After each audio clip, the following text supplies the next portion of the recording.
Hoy vamos a sumergirnos en un material que, la verdad, es fascinante. Un comentario exegético muy detallado sobre el capítulo 4 de la Epístola a los Hebreos. Y es que, de entrada, este texto presenta una idea que a mí siempre me ha parecido, una contradicción. ¿Te refieres a la idea de tener que esforzarse para poder descansar? Exactamente esa. La frase «pongamos todo nuestro empeño en entrar en ese descanso». Es que choca, ¿no? Por eso nuestra misión hoy es desentrañar qué significa realmente este reposo de Dios y qué herramientas, qué remedios prácticos nos ofrece el texto para no quedarnos fuera. Es que esa paradoja es el centro de todo el capítulo, y el análisis que tenemos es muy sistemático. Lo divide en dos partes muy claras. La primera, los versículos del 1 al 10, se centra en definir qué es ese reposo. Y, las consecuencias de la incredulidad. Y la segunda parte, supongo. Y la segunda, del 11 al 16, ya pasa a la acción. Nos da las soluciones, la diligencia y la confianza. Y va conectando todo el rato la historia de Israel en el desierto con la vida espiritual de un creyente hoy. Pues empecemos por el principio, por esa advertencia tan seria de los versículos 1 y 2. Temamos, pues, no sea que alguno de vosotros parezca no haberlo alcanzado. La conexión con los israelitas que no entraron en la tierra prometida es inmediata. Pero a ver, ¿de qué reposo estamos hablando exactamente? Yo siempre he pensado que se refería a la salvación, al llegar al cielo, ¿no? Y esa, fíjate, es la primera gran distinción que hace el análisis. Y es crucial. Este reposo no es la salvación eterna. ¿Ah, no? No, es algo distinto. Algo que se puede vivir aquí y ahora. El texto lo describe como una comunión íntima y muy satisfactoria con Dios. Piénsalo como la satisfacción que sintió Dios tras la creación, ese descanso del séptimo día. No es no hacer nada, es una plenitud. Vale, o sea que no hablamos de cruzar la meta al final de la vida. Exacto. Sino de una calidad de vida espiritual en el presente. Una paz que viene de estar en sintonía con Dios. Eso lo cambia todo. Lo cambia por completo.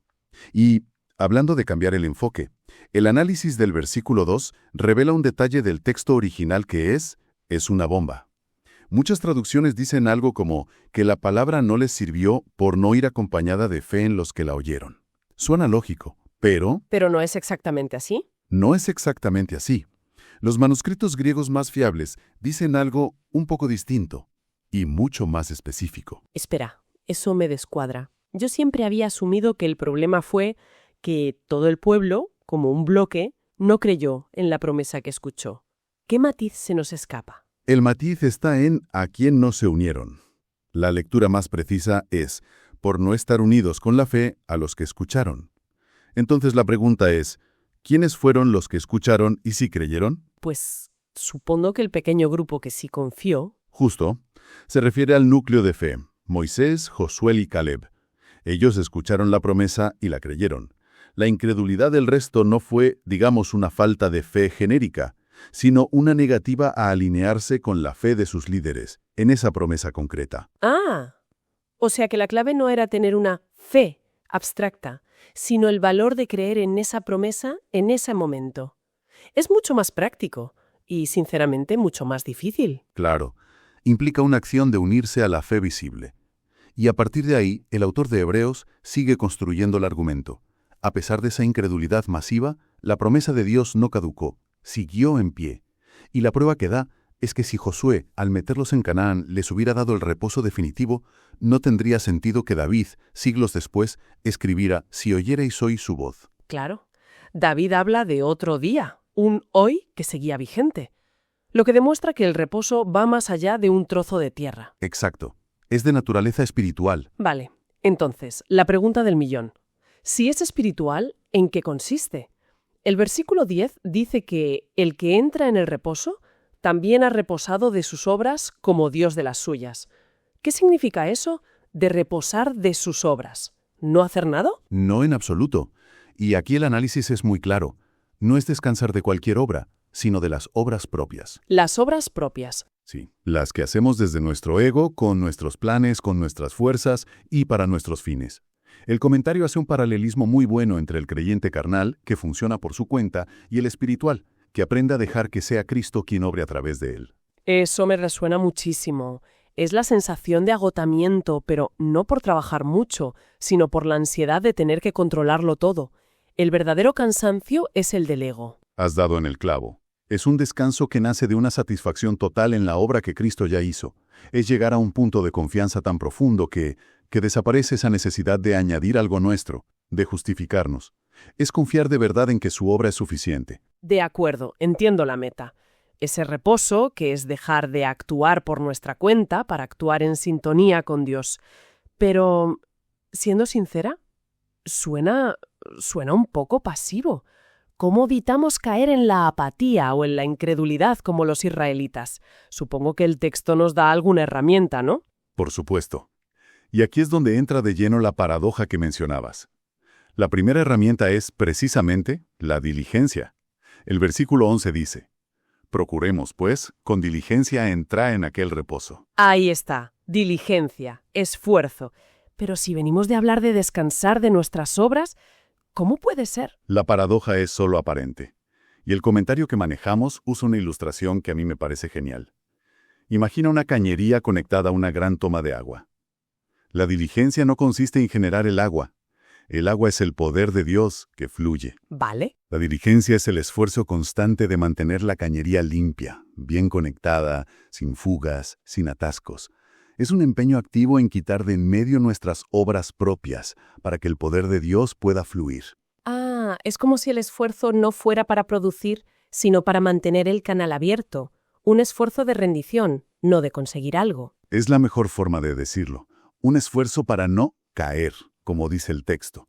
Y esa caída no es perder la salvación, es una caída espiritual, una pérdida de esa comunión, es salirse de la corriente, por así decirlo. Y para mantener ese canal limpio, el texto introduce una herramienta de diagnóstico increíble en los versículos 12 y 13, la palabra de Dios. Exacto. Se presenta como el instrumento para examinar las motivaciones del corazón, que, a menudo nos engañan. El análisis desglosa sus cualidades. Primero, es viva y operante. No es letra muerta, tiene la vida de Dios y es eficaz. Y segundo, es tajante, dice, más cortante que toda espada de dos filos. Siempre he imaginado un arma de guerra, algo violento. Claro, es la imagen normal. Pero aquí el idioma original nos da una sorpresa. El término griego que se usa no es ronfaía, que era la espada larga de batalla, para destruir. Ah, No, la palabra es macaira. Y una macaira era una daga mucho más corta, más precisa. Era de hecho el término para un bisturí de cirujano. un momento, un bisturí de cirujano. Eso es increíble. Siempre he pensado en la espada como algo agresivo para juzgar y aniquilar. Pero si es un bisturí, la intención es sanar. Es para curar a un amigo, no para destruir a un enemigo. Cambia por completo la intención de la operación, ¿verdad?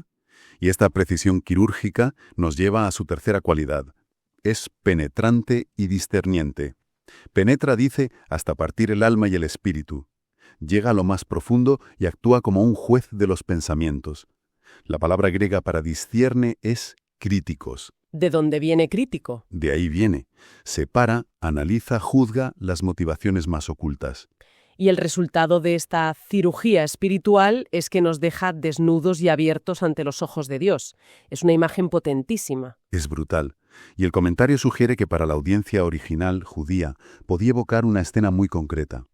La de los sacrificios en el templo.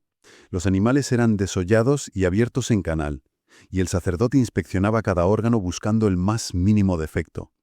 Espiritualmente, así nos expone la palabra, ante Dios y ante nosotros mismos. Es un examen de una intensidad tremenda, pero después de esta diligencia y del bisturí de la palabra, el texto no nos deja ahí, en esa vulnerabilidad.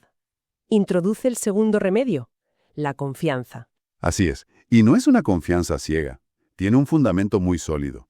La figura de Jesús como nuestro gran sumo sacerdote.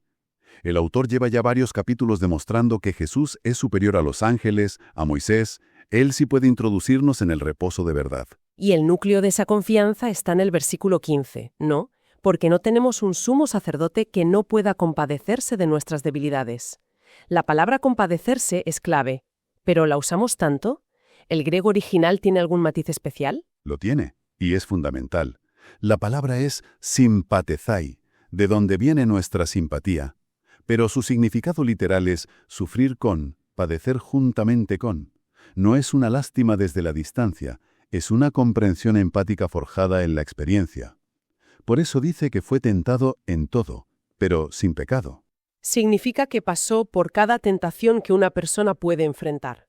El análisis interpreta que no se refiere a cada tentación individual, sino a las 3 grandes categorías de tentación que se ven, por ejemplo, en la primera carta de Juan: los deseos de la carne, la codicia de los ojos y la vanagloria de la vida, el apetito, el materialismo, el orgullo. Al haber vencido en todas esas áreas, su capacidad para comprendernos aumenta. Su victoria no lo hace distante, lo capacita para socorrernos, porque sabe perfectamente a qué nos enfrentamos. Y esa confianza en un sacerdote que nos entiende a un nivel tan profundo nos lleva a la exhortación final: acerquémonos, pues, confiadamente al trono de la gracia. Fíjate en el verbo, acerquémonos. En griego, prosercómeza. Es un verbo con una carga muy específica. En la traducción griega del Antiguo Testamento, era el término técnico para el acto de un sacerdote que se acerca a la presencia de Dios en el templo para ministrar. Es una invitación a que ejerzamos nuestra función sacerdotal. Y a que nos acercamos, no a un tribunal, sino a un trono de la gracia. La palabra gracia aquí es importantísima. Es fundamental. Y el comentario explica que tiene un doble sentido riquísimo. Por un lado, caris, la gracia, es el favor inmerecido que nos perdona. Pero por otro lado, también es el poder de Dios que nos capacita. Nos acercamos para recibir las 2 cosas: misericordia para el pasado y la gracia, el poder, para obtener el oportuno socorro. Oportuno socorro. Me encanta esa expresión. No es solo ayuda, es la ayuda que llega justo a tiempo. La frase griega es eukairon boetian, y significa literalmente eso: la ayuda bien sincronizada, la que llega en el momento preciso de la necesidad. Entonces, si intentamos resumir el viaje, partimos de una meta, un reposo, que no es pasividad, sino una comunión activa y plena con Dios. Y para llegar ahí necesitamos, por un lado, una diligencia paradójica, el esfuerzo de mantener el canal abierto, usando la palabra como un bisturí sanador. Y por otro lado, una confianza audaz, una confianza que no se basa en nosotros, sino en que tenemos un sumo sacerdote que nos comprende íntimamente y que nos ha abierto el acceso a un trono que no es de juicio, sino de misericordia y poder, un lugar donde siempre encontraremos perdón y ayuda, justo cuando la necesitamos. Una ayuda que, por definición, es oportuna. Exacto. Y esa promesa final nos deja con una pregunta para reflexionar. Si la ayuda de Dios es, por definición, siempre oportuna, desde su perspectiva, ¿cómo choca nuestra propia impaciencia, nuestra percepción humana del tiempo, con esa verdad? Y sobre todo, ¿cómo afecta esa impaciencia a nuestra capacidad real de confiar y entrar en ese reposo? Especialmente cuando el socorro que pedimos no llega en el plazo que nosotros hemos decidido que es el oportuno.